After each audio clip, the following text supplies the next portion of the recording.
Extreme ownership with Jim and Larry. Guns, Mike, midlife crisis. Extreme ownership. That's how we're financing the trip. We're live. We're financing All right. the trip. Hey, everybody, Extreme. welcome. We are here at Extreme Ownership. I'm Jim Shelby, and this is... Larry Combs. And across behind the camera, looking dapper as always, is The Jen lovely Carter. Jen Carter. You said lovely. Yes. You said dapper, so I don't know which one's worse. Thanks, guys. I should see you in the tux. Anyway, so we've got some things we want to cover. It is, by the time this podcast is out, we will have done some extreme things. Yeah. It's like our tomorrow is skydiving. Skydiving. I've never been I skydiving. have not either. I have a fear of flights, heights. You're screwed there. Yes. I And I can only imagine when I'm up in the plane. Like, I have a habit of doing extreme things and then, like, figuring out, like, why the heck did I do it? Like, once I backpack into remote areas of the Andes and, like, there was snow avalanches and all this stuff, and I would have given anything to be airlifted out of there, but I had to climb down the other side, and it was a test, and I couldn't imagine why I did it, but I did it. that was really stupid. Yeah, happy at the end, like happy endings. But Happy endings are great. I know. Okay, anyway. So, anyways, sorry to hog this first segment, but I know, you're I already talking about like, happy endings. know I how feel I'm good gonna about it. Feel like I'm gonna be up in the plane. They're gonna open the door, and I'm gonna be like, did I do this? What do you mean? And like, why do I keep putting myself in situations like this? Okay, that's my thought. We're doing skydiving, extreme. Yeah, Jim. but I actually started a campaign, and the highest bidder gets to make sure my parachute is good. But I don't know why my ex-wives keep bidding Yes, at each I was other. gonna say we can make a lot of money on that. Right, and then I'll switch with Right. your parachute. It'll be fine. Ha, ha, ha. Anyway, so we're gonna go extreme, and we did something else Yeah. really, really extreme. Extreme. So, have you ever had a bucket list? Everybody knows what a bucket list. It's the things I've got to do before I die. And then there's things that you're like, I'm not going to put that on my bucket list or my dream board because it just isn't possible. So one of those things for me was I wanted to be an astronaut when I was little. Who didn't want to be an astronaut? I wanted to drink Tang. Remember Oh, Tang? yeah. And I wanted to have those freeze-dried meals. That's just weird. I know. They always look so good. The space. They're not Yes, good. the space meal. That's like a gas station hamburger. I know, It but- looks good. You microwave it, you take a bite, and it's Like, like... you could have chicken picante in space. And, you know. Just add space. Anyway, so we saw something yesterday, and we booked it Took action on it. yesterday, right? Because the opportunity of a lifetime must be seized in the lifetime of the opportunity. So we saw the opportunity, saw a commercial for Virgin Galactic. What is Virgin Galactic? It's a division of... Oh, time out. If you Google it, make sure you put in Galactic. I just Googled the first word and weird things come up. Anyway, go ahead. So it's a division of Virgin Airways, a.k.a. Richard Branson. Sir Sir, Richard Branson. And what do they do? well, they fly airplanes and take cruise ships to exotic places, but Virgin Galactic Galactic goes... takes people into space. Right. So the thing says take one small step for a giant leap. Yeah. So we took the giant step.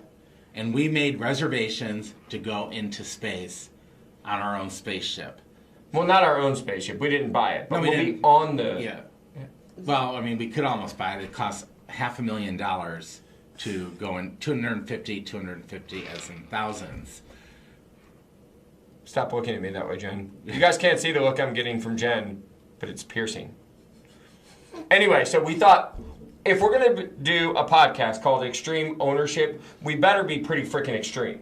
So I thought that was really extreme, and I think it's kind of a metaphor for your business. Yes. And so let's transition a little bit because we always want to talk about the extreme things that we're doing or have done. We're going to Mexico this week. We'll be leaving on Thursday, so the next podcast will be live from Puerto Vallarta. Yes. So hopefully it'll be on a beach. The following week we'll be live from Gulf Shores. Yes, and the third week we may or may not be on the moon. I don't know when our trip is, but we'll find out. But the moral of the story is we saw an opportunity, we took the opportunity. And I think a lot of small business owners will see the opportunity, believe in the opportunity, and then get paralyzed, unwilling to take action. So one of the things that I love about my partnership with Larry, our relationship, is that we continue to push each other. I was talking with someone on the phone today, and I said, the one thing that you have to know about having any kind of relationship with me is that I'm going to make you uncomfortable. I'm going to push you beyond what you think is possible.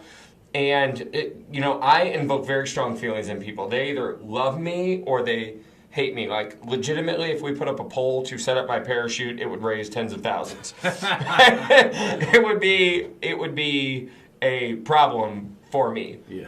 But I say all that to say this. Change is uncomfortable.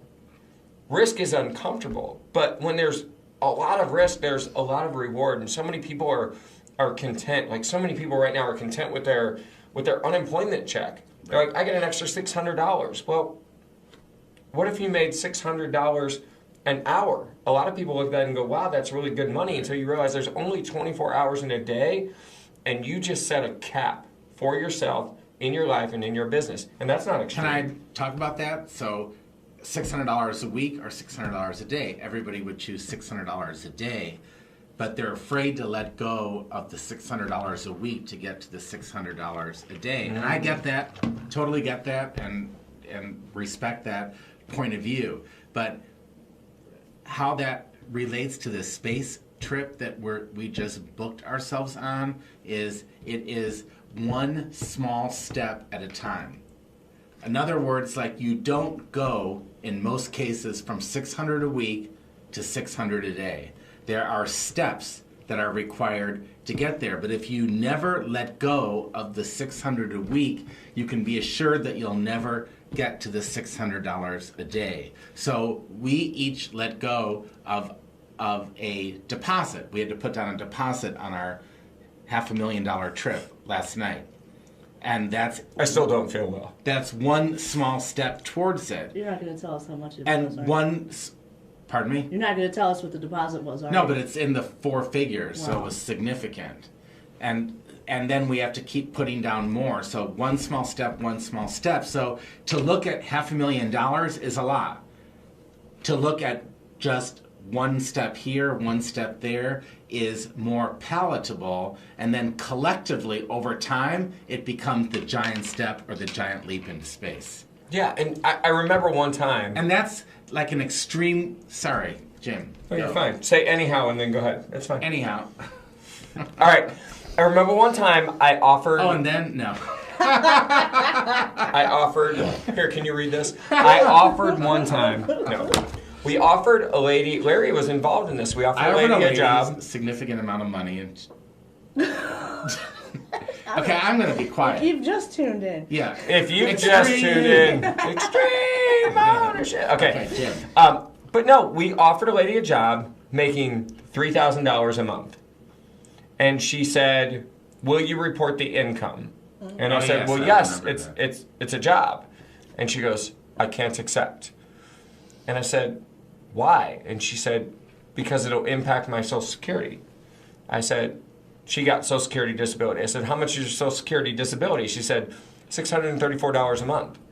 What? I said, "But if you make $3,000, wouldn't you be willing to give up the $634? And she said, "No, because the $634 is guaranteed." And that's where I want to kind of tie in everything we've talked about so far. You will have guarantees in life. There's small little guarantees. There's things that you can bank on and you can count on. But those things lead to complacency. Those things lead to being afraid to take risks and take the next step. So as a small business owner, and how you translate being extreme into business ownership, I think every small business owner that I've known, or most of them, are willing to do what it takes to grow. Now, that's not always true. I met a lady, she's got a business, and I know some of her employees. She has no desire to grow her business. She thinks she does, Right. but she's unwilling to take the steps necessary to grow the business. So I'm going to ask anyone that's watching this, if you know somebody that's stuck in their business or wanting to take steps to grow their business, or maybe those that have taken massive steps, we got to talk to them on the show. Definitely. So tag them below and put some contact information. We'd like to talk to them, but you have to be willing to take the steps. When you look at a mountaintop, that mountaintop isn't scaled by jumping to the top. You got to climb. Anything you want to add to that, Larry? No, I just, again, like, it's our society and so much of what we see on TV and in media just is representative of the giant step, the quantum leap. Like, I was, living hand to mouth, and then the next day I did this. What did you do? Or, What? the next day I was rich. Or, I was 300 pounds, and then, I lost 32 pounds in 1 month.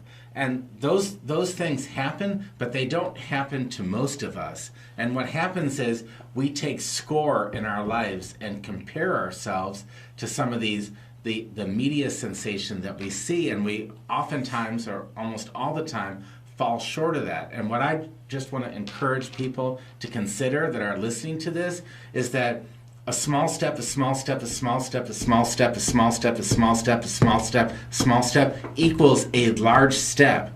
But you just take it a small step at a time, and you accumulate these little wins, which then over time look like a big win. Right. So when COVID, first, reared itself in the incarnation that appeared to be shut down and everything was in March, and I was at about close to 270 pounds then, and I thought to myself that, oh geez, like, this will give me like a green light to even eat more, because I won't be going out as much, I'll be watching TV, and I love to eat while watching TV. But I decided at that point to lose a lot of weight, but I didn't go from 270 to 230.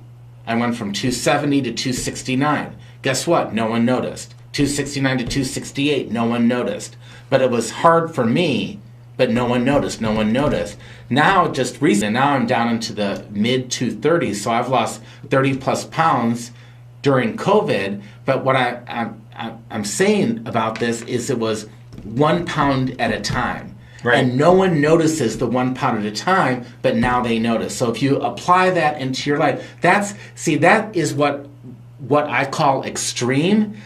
But I don't want people to think extreme means like jumping way beyond where you can get. It's little, but it's over a period of time. It's the consistency that creates the extreme.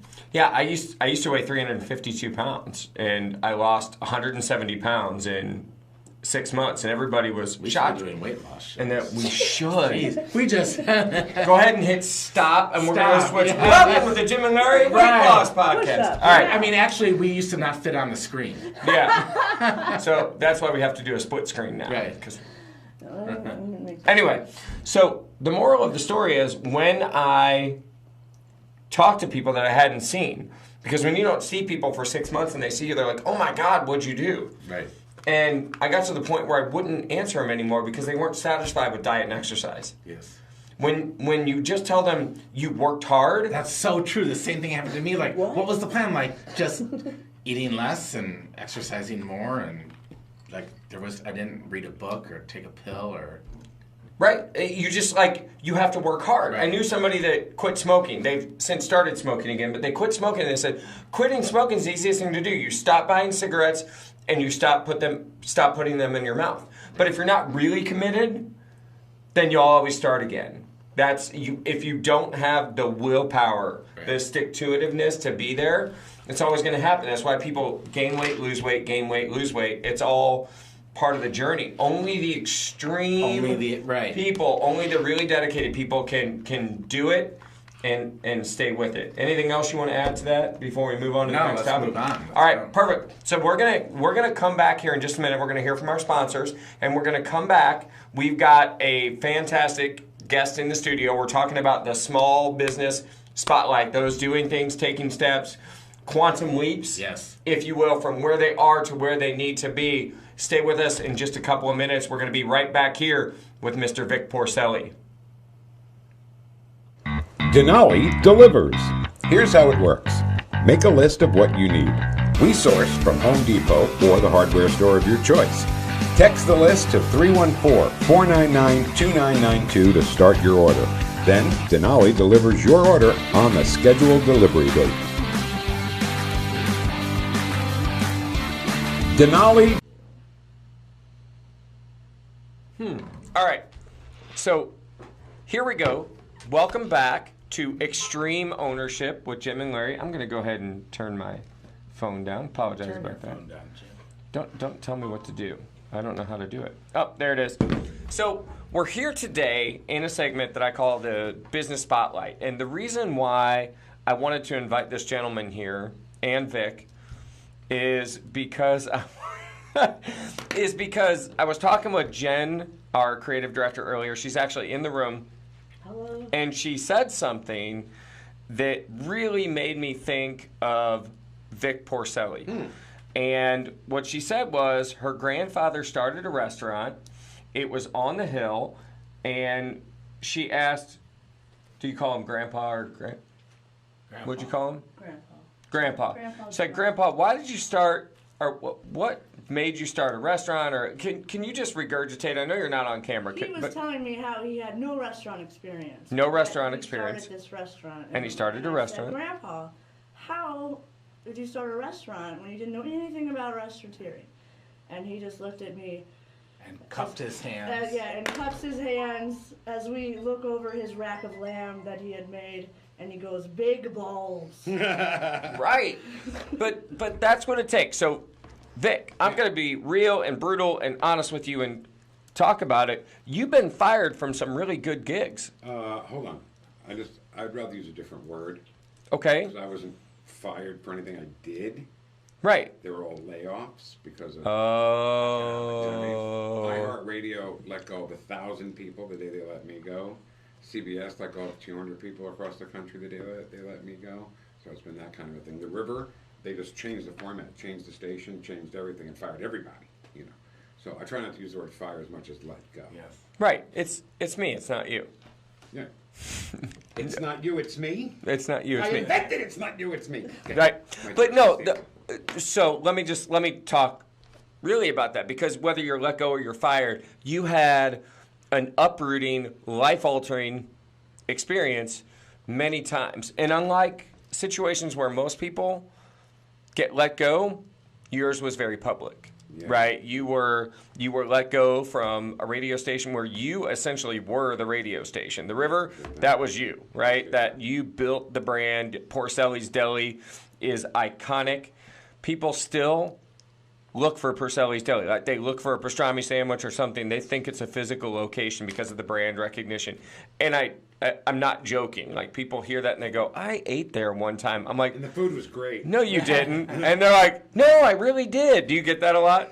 It's funny that that show hasn't been on the air in 14 years, and people still say, you know, Porcelli's Deli. But there was a girl one time. It was at, I'll never forget the scenario. It was at one of our Christmas concerts. We used to do toys for. We used to talk about Toys for Tots, the Marines. And this girl had a couple of cocktails, and she come up to me and said, "I've eaten at Porcelli's Deli. The food's great." So what do you say? You know, this girl Right. got food for a charity, and I was like, "Well, thanks. Come back soon." Can you review us on Google? Right, give us a good yelp. give us something on restaurants.com. No, but so it was public, and you went through That's the business I've chosen. some stuff, right? You've been a public face, and it's really interesting. When we first got connected, it was right after you got let go From CBS. from was it CBS. Yeah, but KZK. KZK. And so we started talking back then, and I remember when you got the job at iHeart, and you were really excited, and you did great, right? Your numbers were high. You did Always. really, really well. Always. And Then? Then, there was this rumor going around that iHeart was going to let go of 1,000 people, and it was all supposed to happen on a certain day. And we all were sweating, and we were all, worried and talking to each other, everything okay. So we got through that day, so we all thought we were good, but they didn't do the St. Louis cuts yet that day. So the next day, 4 of us got let go. And you were one of the 4. I was. 5 of us, actually, now that I'm thinking about it. Yeah. Gotcha. So you have... I've always been at the mercy of a big company. Right, and now you're the head of Vic Porcelli Entertainment. Yes, we're growing as we speak. Yeah, so it's really interesting because you're literally brand new. You're days old as a public entity, and 5,000 plus followers across all channels in a handful of days. You've got a podcast going. You've got more to come. And you were a big part of our St. Louis Small Business Independence Day, which that was so much fun. It meant so much to me as one of the people that helped put it together. And I know Jen and Larry, it meant a lot to them too. But typically when you come into something, you're a part of something. But you became kind of interwoven into what that was. You were talking to the business owners. You really bonded with a couple of them. Totally. And because of that, you mentioned to me afterwards you really wanted to do something focused on veterans. So tell me why veterans. Well, I'm one of those people who just totally appreciate people who put it all on the line. You know what I mean? Sacrificing possibly everything for our freedom, for what we have. I know I would have been a terrible soldier. I have zero discipline when it comes to physical stuff.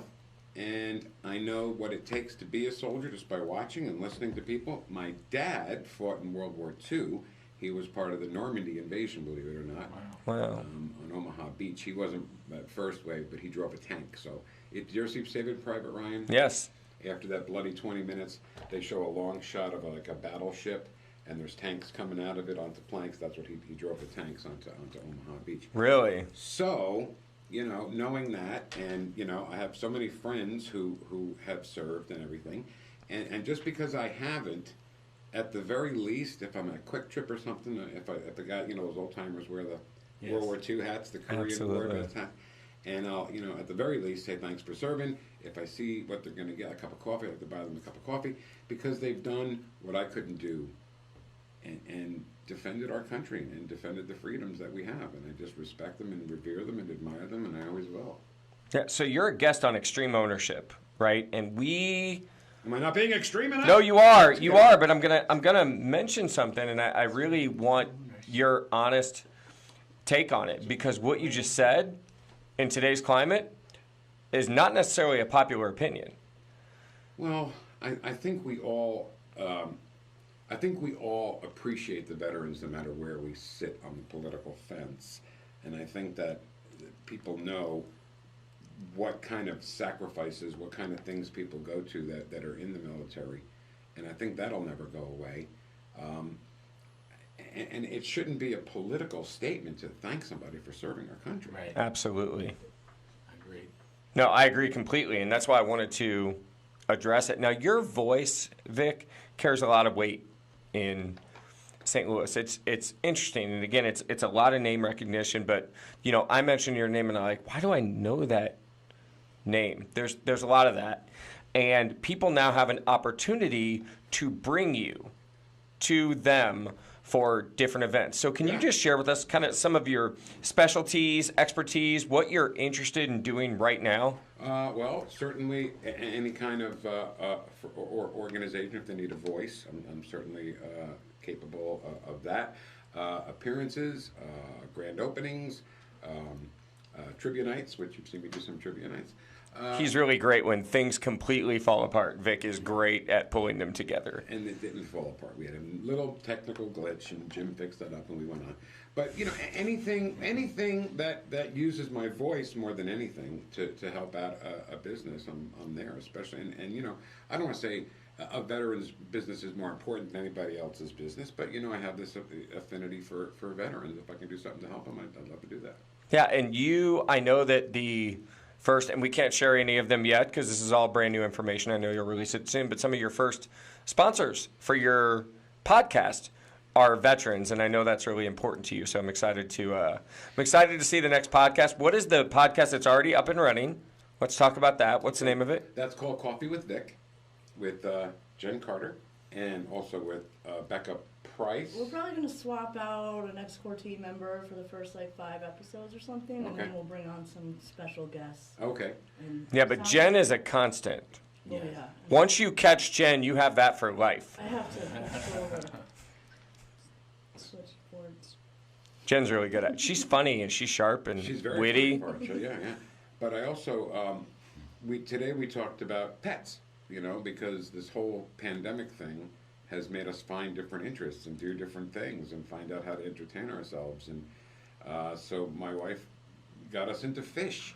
We have 8 fish tanks in the living room with all kinds of fish oil in it, and she loves it and I love it. And Jen has a part dog, part dinosaur named Rex. And we learned about him. Prehistorically horrible.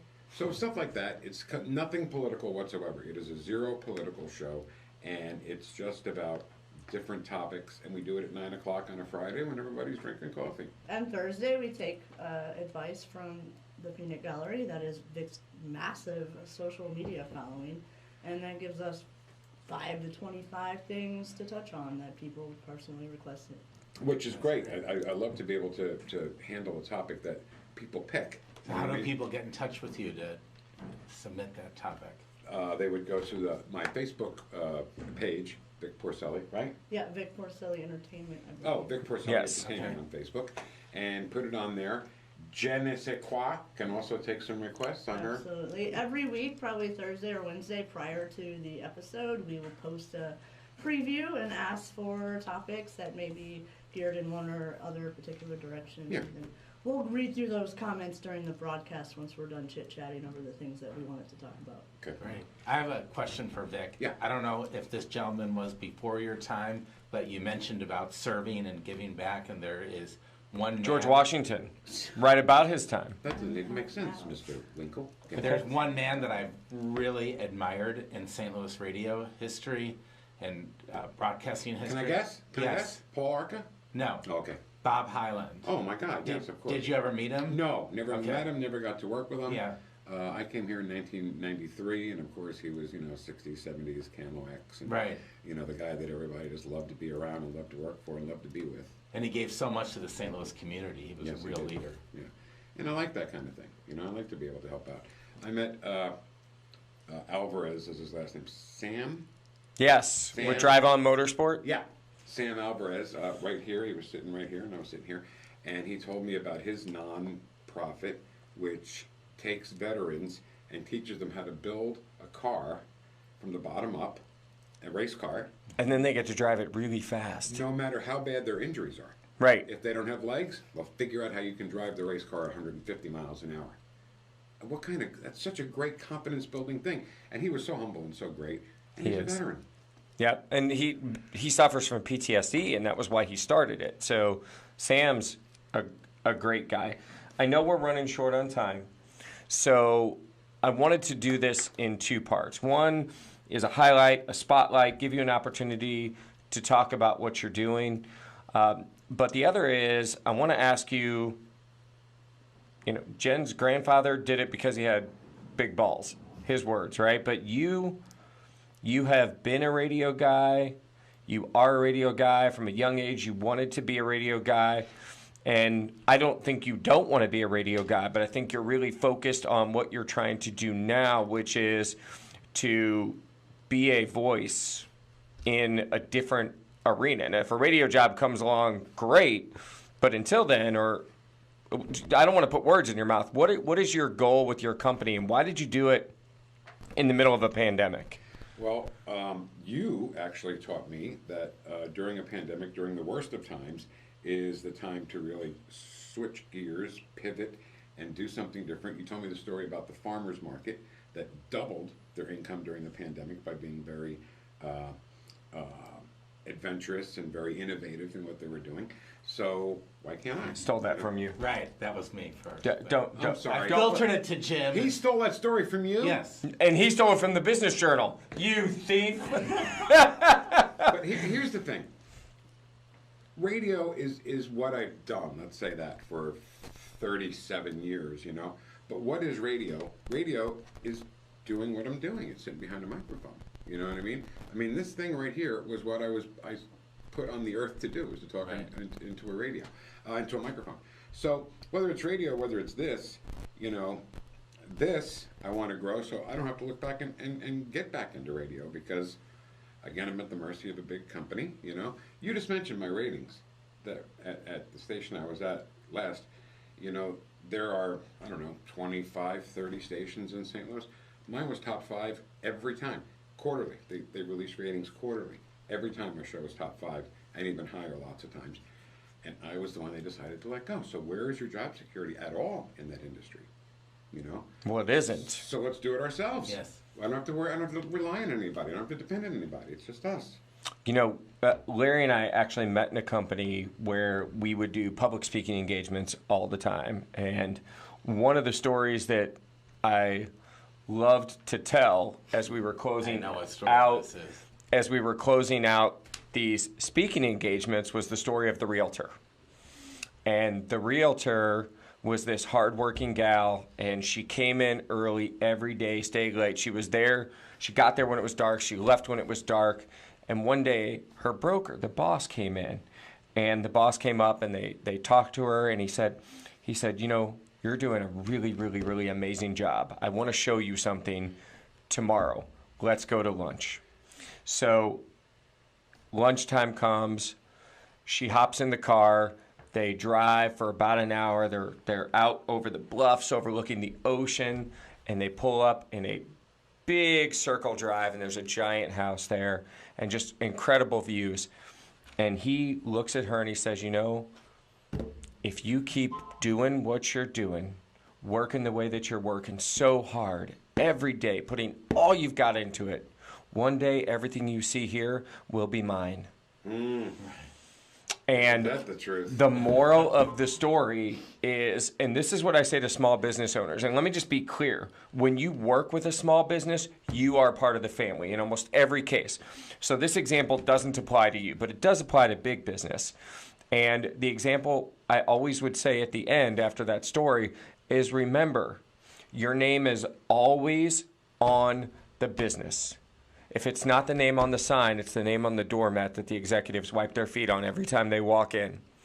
So for you, I just want to say congratulations. It is an extreme and bold move to take this jump and redefine the way that you get your voice out there. But I've listened to you for years. I was a fan of Porcelli's Deli back in elementary school. I'm just kidding. But no, I remember listening in the radio when I got my car. I would listen to Porcelli's Deli. It was incredible. Music was great. But the one thing I've noticed about your recent time on the radio is there's less and less and less Vic, and more and more and more music and commercials. So the reason why people have tuned into you for years is to hear the things that you have to say. And I, for one, I know I speak for my team, we're excited to be listening, tuning into a new way that you get your voice out there. And congrats, man. I appreciate being here. I appreciate you guys and what you're referring to in the business. All you have to do is find somebody in the radio business and say, shut up and play the music. Because they really, truly believe that the music was more important than us, you know. And if you go back to the heyday of radio, back in the 60s, the 70s, it was Harry Harrison, it was Cousin Brucey, it was Ron Lundy, it was Dan Ingram. And it was those guys, besides the music, that made you listen to the radio station. Absolutely. There was a guy in New York, his name was Vince Scelza, was on my favorite radio station. And one night I was listening to him tell a story, and I was in my car, and I drove home, and by the time I got my driveway, he was still telling the story, and I waited in my driveway until the story was over to get out of the car when he went into the song. So it wasn't the song that really hooked me. It was his story, you know. Right. And then they took that away from me. Shut up and play the music. Shut up and play the music. So now, guess what? We are the music. Right? Speak on, my brother. That's it, baby. All right. All right. Hey, man. Vic Porcelli, Vic Porcelli Entertainment, Thank you, guys. officed and housed out of the Next Court Complex in St. Louis, Missouri. Please tune in. You can reach out to him, Google him, give him a review, Google him, and then give him a call. Right on. Thank you so much, guys. Thanks, Vic.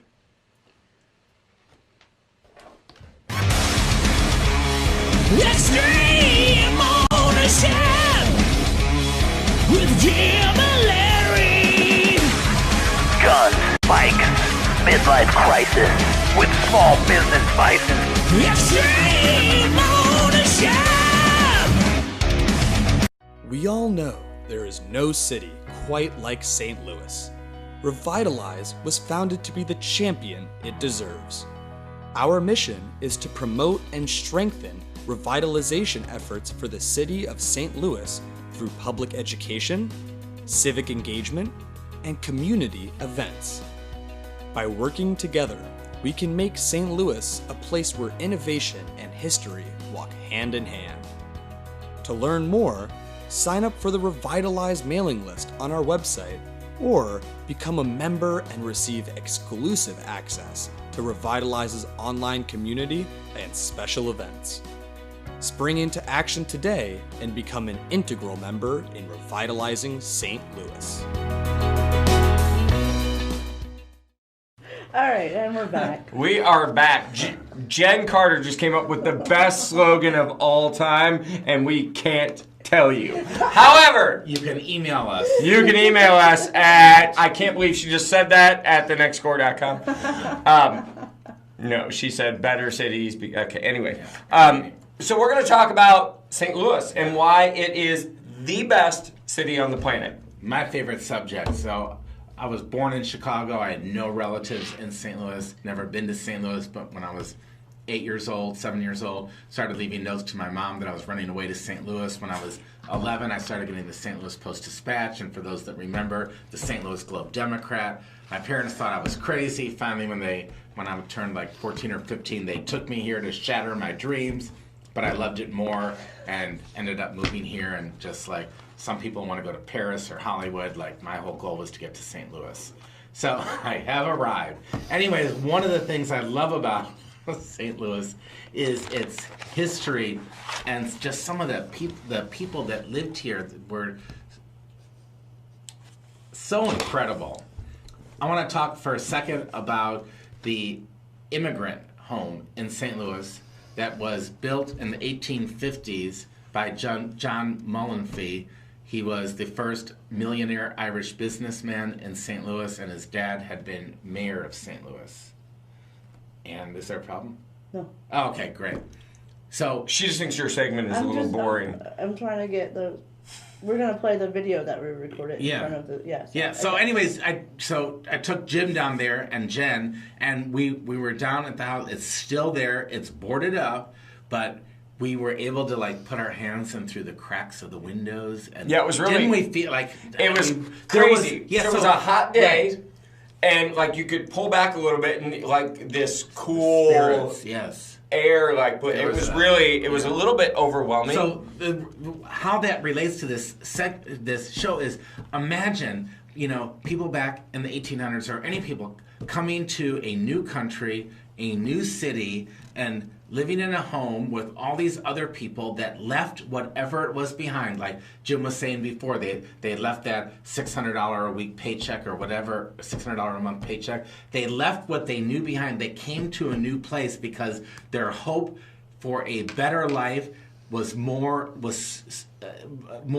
stronger than their current life. They were willing to give it up all to get to something new. And I'll just say it, I felt the energy or the vibration of the hundreds or the thousands of people that passed through that home, all with like hope, all with hopes and dreams, all with like leaving friends and relatives behind to come to make a better life. And so that was extreme. And that's another reason that I love, what we do, because I feel I'm extreme. Jim's extreme. Like, that's part of what makes our partnership thrive.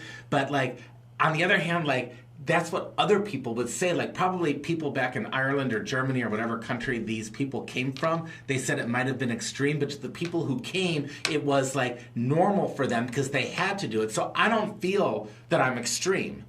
Some people may say like I am, but like it's normal for me. And I want to say also that I think for people that are willing to, you know, put one foot in front of another and go on like a path less known, that is extreme. But if it's part of who you are, it just becomes... It feels natural. Yeah, natural. So, that's the word I'm looking So let me for. correct you. Thank you. You are absolutely extreme.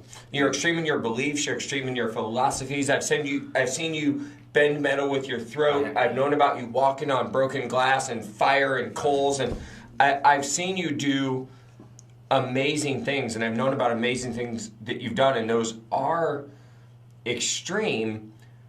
However, I believe that it's part of who you are. It is. So while others would think it was extreme, Larry would think it would be extreme to not follow what's truly in your heart. And that's why you're an entrepreneur. Yes. That's why you're an investor. That's why you have the philosophies that you have, because you believe that the things that other people think are extreme are just who you are and why you do them. And that's why, honestly, it's one of the things that attracted me to you as a business partner, is that you're always willing to take the next step, the step less traveled. And there have been many times where we were just, Ready I don't know how to else to say close. it, we were like Down and out. ready to Right. close and like bleep this out, but the shit had hit the fan. Yes. And we were done. We crafted the closing letter to Yes. our members one time. We crafted this. And then we took that one last step. And for us, we were, well, you were resigned to the fact that we were closing. I said we never would. But you had decided to make the step. You decided to close. But that extreme nature inside of you, I reeled you back in. He did. I reeled you back in. He did. Yeah. But and I also just got to stop and interrupt. I say this often, but I always say it. If you are in business with a partner, or you have a spouse or wife or everything, and things are supposed to be 50-50, they're rarely 50-50 at any given moment. So at that time it was like 95 Jim and 5% me. But there were times when Jim had physical issues. It was like 90% me and 10% him. Like our partnership has rarely been 50-50. Over a period of time it's 50-50, but hardly any week is 50-50. But that's what makes, that's how you count on people. Yeah, for sure. It is the ability to lean on someone. And I encourage you to have this. Like, a partnership is better than going it alone. Yes. Like, I love the solopreneurs. I love the entrepreneurs. But you are so much better off with a team and people that you can lean on. And if you don't have that team, lean on us. Yeah. Call us. Be part of the show. Join us. Come to NextCore. Whatever. Lean on us. Because one of the things that we've done is we have screwed up a ridiculous amount. Right? We have made so many mistakes. It's kind of a joke. I've been sued. I've been like everything you can imagine in business. I've lost businesses, lost cars, lost homes, lost everything. Larry's had to give up things and sacrifice things, and he even gave up stuff, and then they came back after it again. Yes. One time because he gave it up the wrong way. Yeah, and I've Oh, also that's a funny way to say that. is. Okay. And I also I lived out of my car. I mean, I 1 year I was living in Beverly Hills in a beautiful home, and about 16 months later I'm living out of my car. So it hasn't, I mean... Was it a nice car? It actually was. It was an Infiniti, it was... He was living in his Infiniti. Yeah, but then I had to give up the Infiniti because I was so far behind on the car payments. I didn't want to get stopped by the police. Well, if you never get out of the car, they can never find it. If I never get out? Yes, they can, because I had another car repossessed they found. How many cars have you had repossessed? Only one, because I gave up the Infiniti before it got repossessed. So that was a voluntary repossession. I have also had repossessions. Yeah. Like, on your journey, My point. You will go through some stuff. Yeah, my point is like, I don't know what my point is. Nobody knows what your point is. I don't. But You got the immigrant video to cut. oh yeah, the immigrant. Yeah. So I mean, Let's go to that.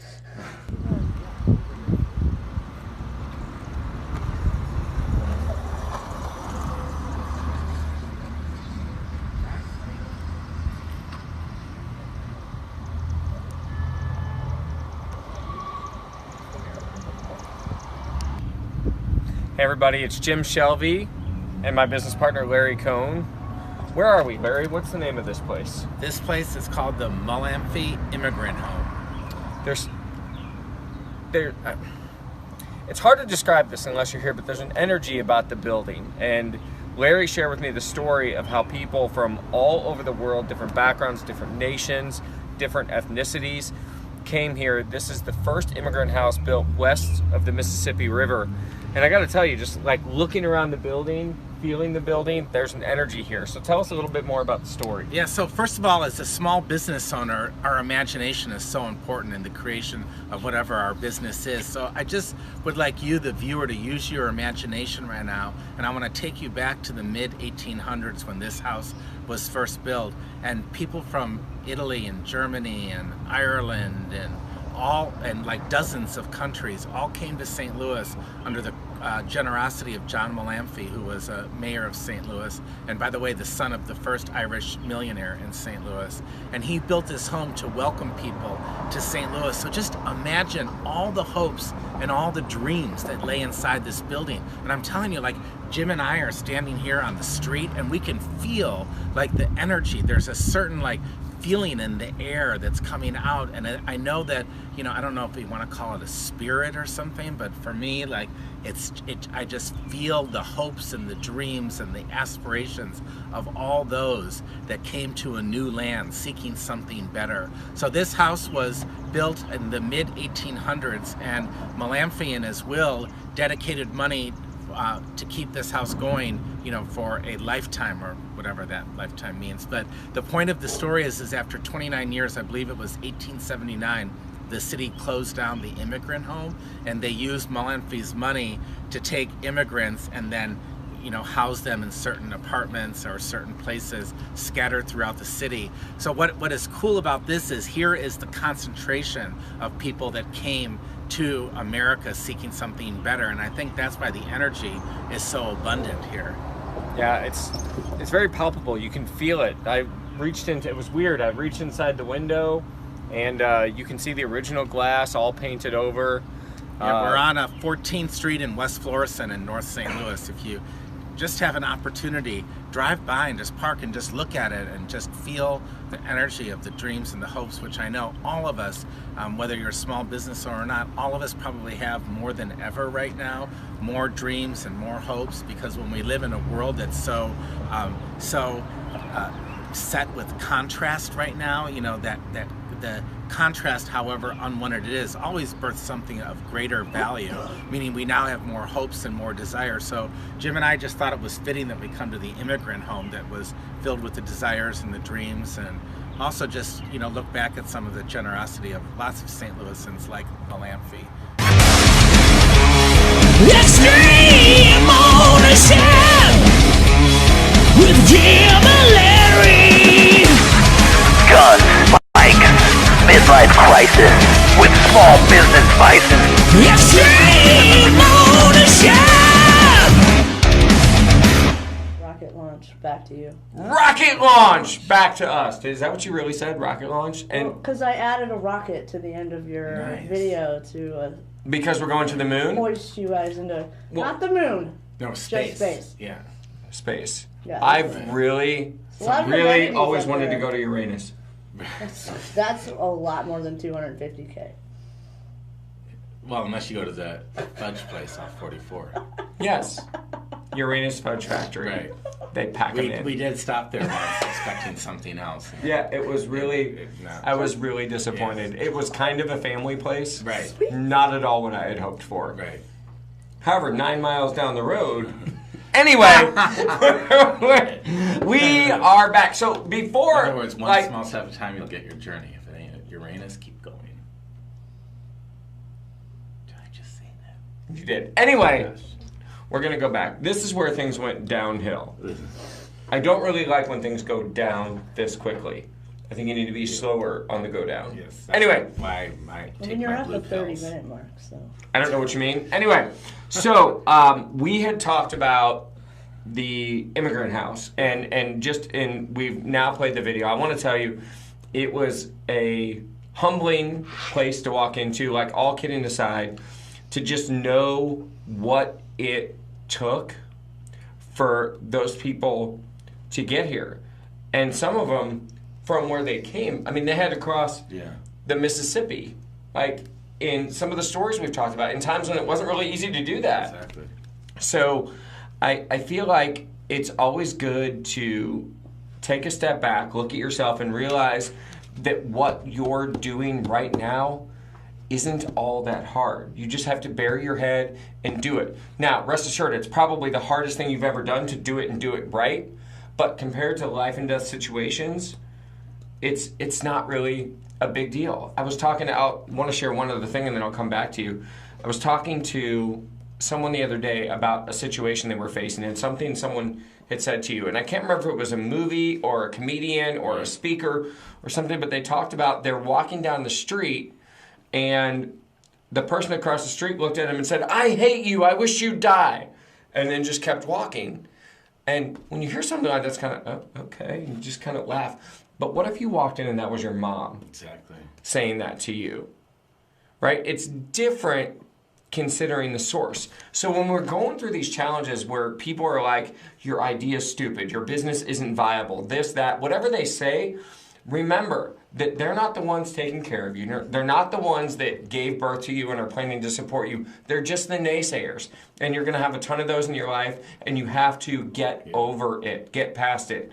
And in order to do that, you have to be extreme. You have to be willing to shut off the emotions, and it's hard to do. It takes practice. It does. But seeing that home and seeing what they went through, it was pretty amazing. But you saw another place in St. Louis, or near St. Louis, that I had never even heard of. You posted it on Sunflower Facebook. Fields. You got a ton of comments on it. I did. Tell us about that. Yeah. Where is it located? So, what is it? If you've been listening to this podcast, I've been like studying St. Louis and reading about St. Louis since I was 8 years old, and I pretty much think I know everything about this city, but I did not know there was a sunflower field, and it's one of the top like 5 or 10 sunflower fields in the United States, and it's located in the. Didn't know there was a grading scale. Go ahead. Yeah, I didn't know any of this, and my goddaughter, who was visiting from Arizona, was the one who told me about this. Anyhow, it's in the Columbia Bottoms Conservation Area, which is near the confluence of the Missouri and Mississippi rivers,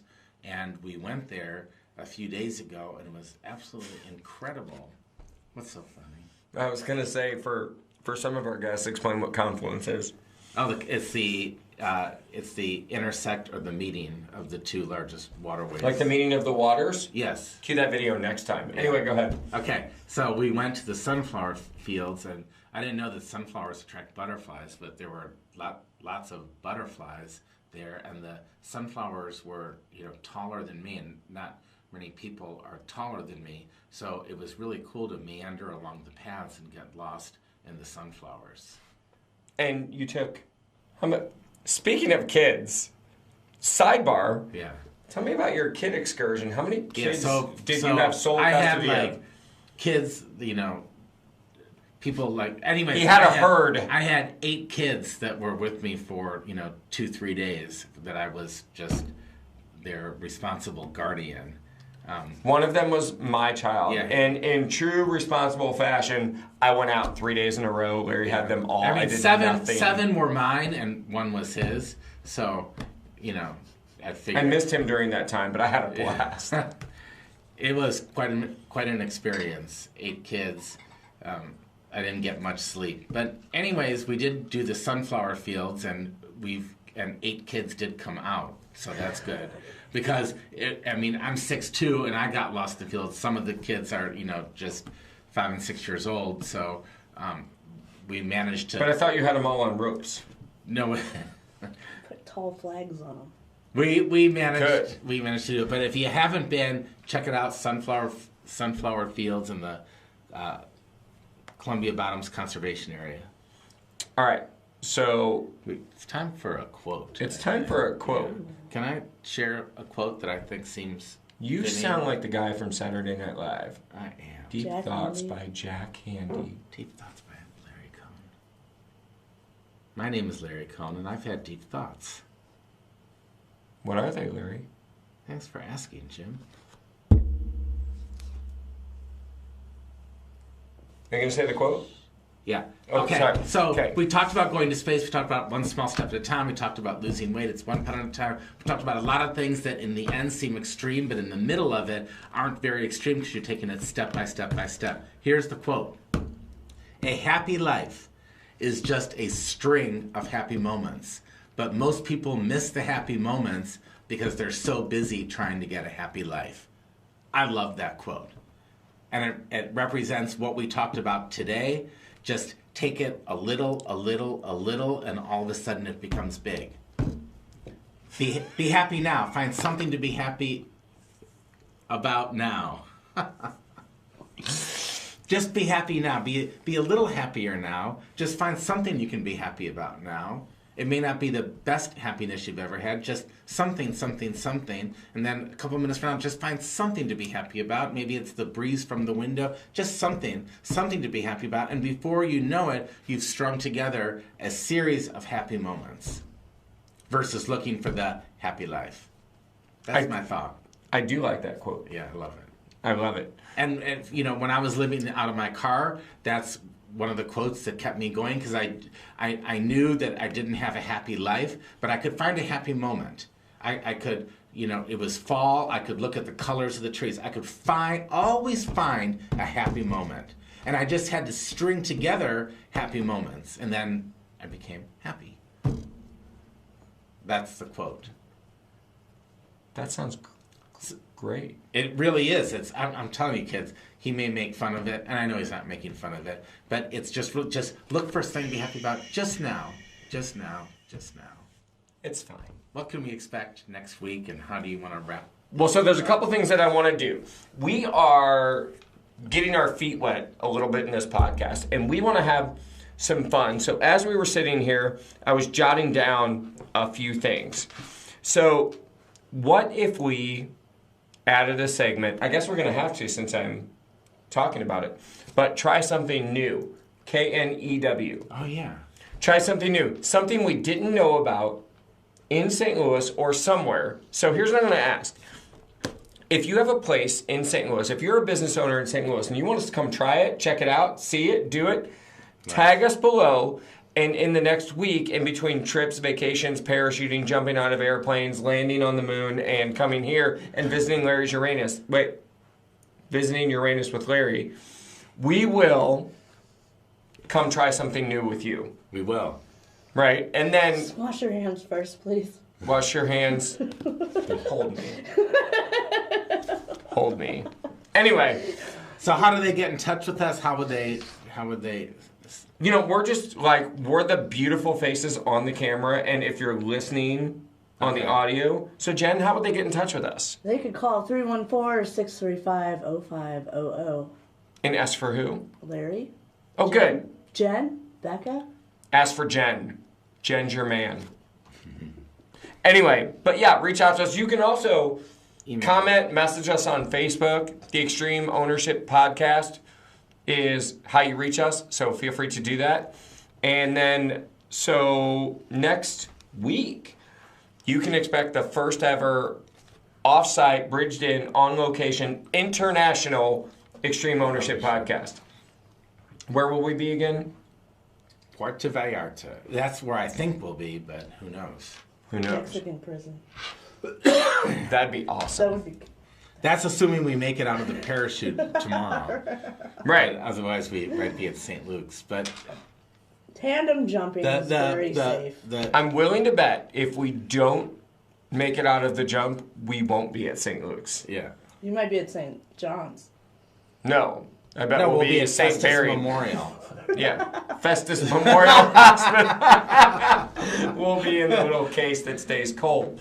Anyway, join us next week. We're looking to always refine, redesign, and be a part of the St. Louis landscape, and we want to make St. Louis bigger, better, badder, and more recognized than ever. Be prepared to be exposed and be extreme. Larry, This close is us out. Extreme Ownership with Jim. and Larry. And Extreme ownership. Extreme ownership with Jim and Larry. Guns, spikes, midlife crisis with small business vices. Extreme ownership.